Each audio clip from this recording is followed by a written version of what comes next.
Okay, so I've got a memory like a sieve, and I forgot to record an intro to this video while I was down on the water. So I'm doing it now. Not that you'd know that if I didn't tell you, so I don't know why I told you. So this video is about what to do if you don't have any water coming out the telltale on an outboard. Now the telltale is just a very small percentage of the water that goes through an outboard, the cooling water. So just because the telltale isn't running doesn't mean that cooling water isn't still running through the outboard block itself, the cooling, the water jackets, the cooling galleries. Now, a telltale has quite a small outlet on it, which is very easily blocked, unlike the inside the outboard. But having said that, you don't want to count on that, because although it's quite often the case, you're much better off checking this sort of problem early than presuming that cooling water is going through the outboard and ending up sort of cooking the outboard, cracking the block. A lot of modern outboards have over temp sensors, which is great. You've got the protection, but once again, there's no guarantee they're actually working, so they're worth looking into. So this video is all about the process of looking into that problem and solving it. We'll start with the kind of simple, obvious things, and then if the problem sort of persists for you, we go into a bit more of the detail, right down to looking at servicing the water pump. So we'll get straight to it, and hope you enjoy. As hopefully you can see on camera, this tide's really hooting through today, so I think I'll just drag this up to the shallows as much as we can to do this. In this situation where telltale's not going, the very first thing I'd recommend is just finding something and seeing if you can unblock this very nozzle at the end. Something like a paper clip. This is actually just an old split pin. But often it can just be a little bit of shell or something that's been picked up and it's blocking it. In this case, looks like we're not going to be so lucky. So what I'll do now is I'll take that cowling off, I'll switch the outboard off, and we'll disconnect the hose and see if we can flush the hose itself. So this is going to be a lot of one-handed camera work today. So what happens, this hose comes here to a bit of a plastic fitting, there's a nozzle, and it comes around here and comes out from, so this is kind of an exhaust gallery behind here. So exhaust and cooling water comes out through here. A small amount comes out through this hose to the telltale. The rest of it actually comes out with the exhaust through the prop. So the next thing I can actually do is just start the motor up again. Obviously going to get a lot of water in here, but it'll drain. And see where the water is coming out from the block, and that'll tell me pretty quickly whether it's the hose that's blocked or whether it's something deeper in the engine. So I'll just go back up, turn it on, and we'll see what comes out here. Alright, well that's pretty conclusive. There's just a blocked hose in this case, so that's nice and easy. So it goes to show, just because your telltale's blocked doesn't mean cooling water's not coming through the outboard, but always better safe than sorry. So now I just need to unblock this. So I'll disconnect it from this nozzle here, which means I can clear the hose itself out, maybe with a bit of compressed air. But once that's done, this will be right as rain. But we'll keep going, and I'll show you what else can be the problem if you're not getting any water out of here. This hose will also pull off this fitting.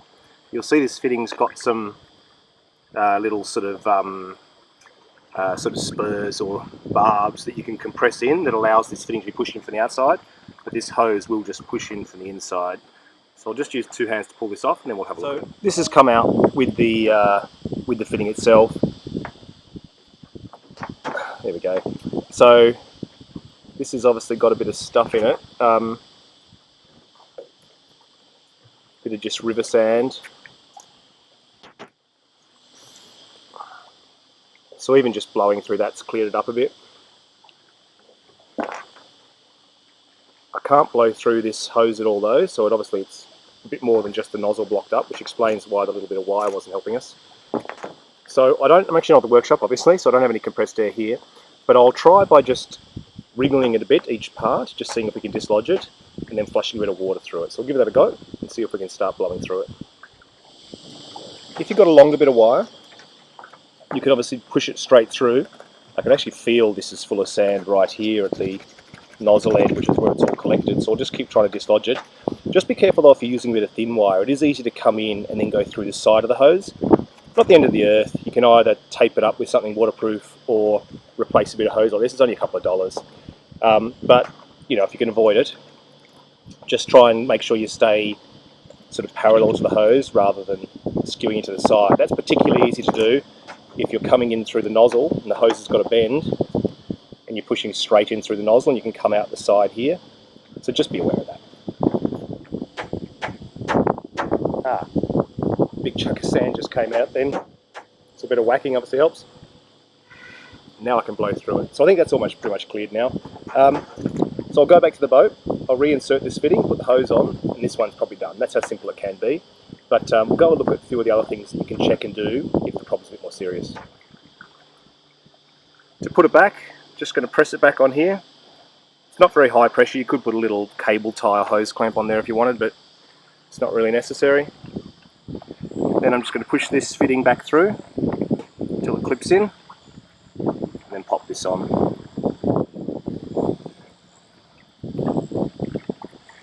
There we go. So, all good to go. I'll start it up again. So that's all fixed up now, back together. This outboard's always sort of peed like a racehorse. Some outboards just have a little bit of a dribble of water coming out of the telltale. As I said, the bulk of the water comes out through the exhaust. The telltale really is just an indication and does vary from outboard to outboard. So don't always expect a constant stream. Some of them can just sort of dribble a bit more like it does out of this second exhaust port. Obviously this is now working, but what I'll do is I'll show you, if you're not getting any water out of that exhaust cover, i.e. around here where the telltale hose comes from, you can also take this thermostat off and we'll see if water's coming out of here. This kind of isn't great because we've obviously got high voltage coils and everything here, but it is possible to take these bolts off, pull the thermostat out and see whether you're getting water out from there. It's another point where you can check it. It's also the highest point in the motor, so if water's getting to up here, you know it's getting through the block, provided your thermostat is opening. But even if your thermostat isn't opening, you'll always get a telltale. The telltale starts even when the motor's cold and the thermostat's still closed. So I wouldn't worry about your thermostat. It's a condition of your thermostat if your telltale's not going. When you undo these thermostat housings, there's a gasket here. If this tears, the water pressure will make it leak. And once again, as I was saying, you've got high voltage ignition coils, which are very susceptible to water because unless they're really well sealed, silicon plugs, etc., high voltage can cross a higher resistance. So it's very easy for water to conduct a high voltage like that. So if you're going to take this thermostat off, ideally have a new gasket ready.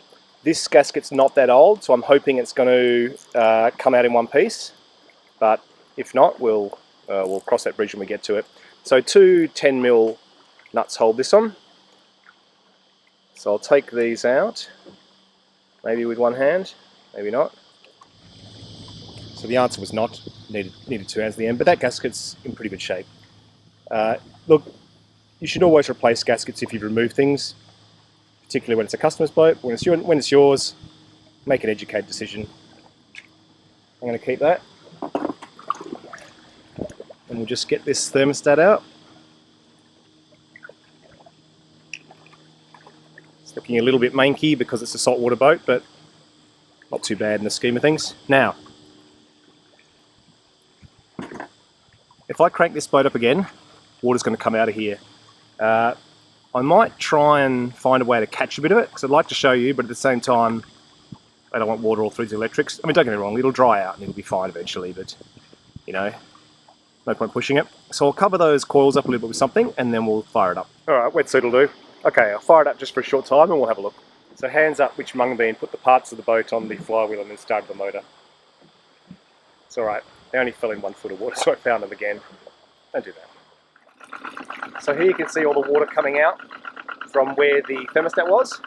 So once again, if you're getting water here, you know your water pump's obviously working fine and you've just got a blockage somewhere which could be internal to the galleries in the motor. So I'll switch this off, we'll put that back together and then we'll start looking at the water pump itself. So all back together now. This tide's dropping quickly, so I better put this boat back on the pontoon. Oh, there we go. Now I'm going to look at the impeller on a different leg. I actually can't take the leg off this unless I really have to because the splines at the end of the crankshaft are really worn, so I've put it in with some a particular Loctite product for metal. So I'm not keen to pull it out and put it back in again. But what I'll do is we'll pick this up again back at the workshop and we'll go through what happens from the water pump up to the block. So it's all back together now. This tide's dropping and a bit of wash has come. So I'm going to go and put this boat back on the wharf. I don't really want to pull the gearbox off this particular outboard unless I absolutely have to, because the splines on the crankshaft are quite worn, so I use a particular Loctite product to put the drive shaft in. Actually love wash. So we'll pick this up back at the workshop and I'll find another gearbox and I'll show you taking that off and getting at the water pump.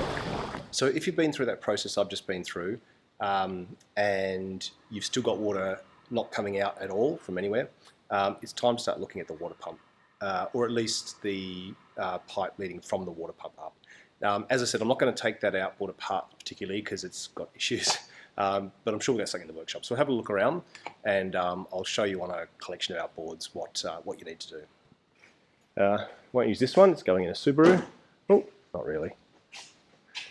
Alright, so this is a sort of similar old Yamaha. So what you need to do is get the leg off. To get the leg off this Yamaha, and most outboards, they'll have bolts along here. The trick with this Yamaha is there's an anode here. If you take that anode, there's another bolt under there. So it's essentially 5 bolts, I think. One under this anode, 1, 2 here. When you do, this leg's free to come down. Actually, this one's not, in that this has a push-pull gear selector on it. So you need to undo this lock nut. Let's see if I can show you a bit closer. Undo that lock nut and push that up. If you look at the video on an outboard that won't go into gear, I'll put a link to that, you'll see that more clearly. There's different mechanisms on all different outboards. But if we look over here, say this outboard here, so this has the leg off. So these are the 4 bolts we saw to each side, and this is the little one that was under the anode. This is the pipe going into the water pump. So there's a possibility, look, it's not likely to have failed, but if it's recently serviced, it's put together, it's not pumping water, there's a chance that that pipe, this one's pretty rigid so it's unlikely, but some of them just sort of flops around a little bit. And it's possible to put the leg back on and not have this pipe cleanly enter the outlet of the water pump itself. So that's just something else to be aware of. This pipe can also get blocked, so blowing some compressed air or some fresh water up this pipe will eventually lead right up into the block and through the telltale, the thermostat, all the places we saw earlier. So that needs to be clear as well. It doesn't block as often, but it is somewhere where you can put some compressed air and try and clear any blockages that may be up there. Once the gearbox is off the leg by undoing these bolts and under here, and also this gear selector. And in this particular style of outboard, the gear selector rotates rather than being a push-pull, it twists. Because it twists, there's nothing to undo, it just slides off a socket. This splined shaft slides out, it's all good. The other one, you have to undo a locking nut and wind a linking nut up. As I said before, there's a video on that, but once you've got it to here, this is the water pump here, and there's 4 bolts attaching these. So I'll just quickly undo those bolts and I'll show you what's underneath. Once those 4 bolts are out, this housing will just slide up the main drive shaft. This is where that pipe we saw earlier goes down into the water pump and where cooling water comes up out. So if this is made from rubber, this can sort of get pushed down, so you can be pushing this on and the pipe will catch it and push it down in here and block it. Lots of different range with different outboards, but just be aware that's another weak point. So I'll get this and there we go. So this is just a bit of a housing with a stainless insert in there, and this is the impeller. If this impeller is worn, the pump won't pump water. If this housing is leaking, your water pressure will drop significantly. And if I rotate this, I don't think we can see from here. Let me grab a screwdriver and I'll show you on the other side. So to change this impeller, you just slide it all the way up and off. I'll put a link to a video on changing these as well. But there's a little woodruff key. Now if that woodruff key is missing, this shaft can spin and it won't spin the impeller, so that's another possibility. So just something else to be aware of. The water also comes from these grills as an intake, so if these are blocked, no cooling water is going to get into the pump in order to be pumped up. So you can undo these with a couple of fillet head screws and take those out and have a look there as well. So make sure these intakes aren't blocked, make sure the impeller's in good condition, make sure the woodruff key's in, and make sure the housing's got all its proper gaskets and seals around it. In this case, there's an O-ring that comes around here. And make sure that's not leaking. Make sure the hose that carries the water up to the outlet isn't blocked and is securely pressed into here. So that's pretty much your cooling system from the very beginning, i.e. the intake from the water you're floating in, through to the telltale. I'll film coming home purely because there's this water monitor that lives on our steps, so I thought I'd show you. Oh, there he is, he's always here. You gonna run away? Oh, you lost your skin. Look at that. You're molting. Is that what they call it? Shedding, molting, I don't know. Hello. I think they live in ponds and things. Yeah, off he goes. The neighbours have got a pond just over there. And a boat as a garden bed. That's always a good way to give them a lease of life after they die. So, thanks for watching. I hope this video helps if you have this problem of no telltale or no cooling water truly coming through. If you enjoyed this video, please rate, comment and subscribe, and I'll catch you next time. See ya.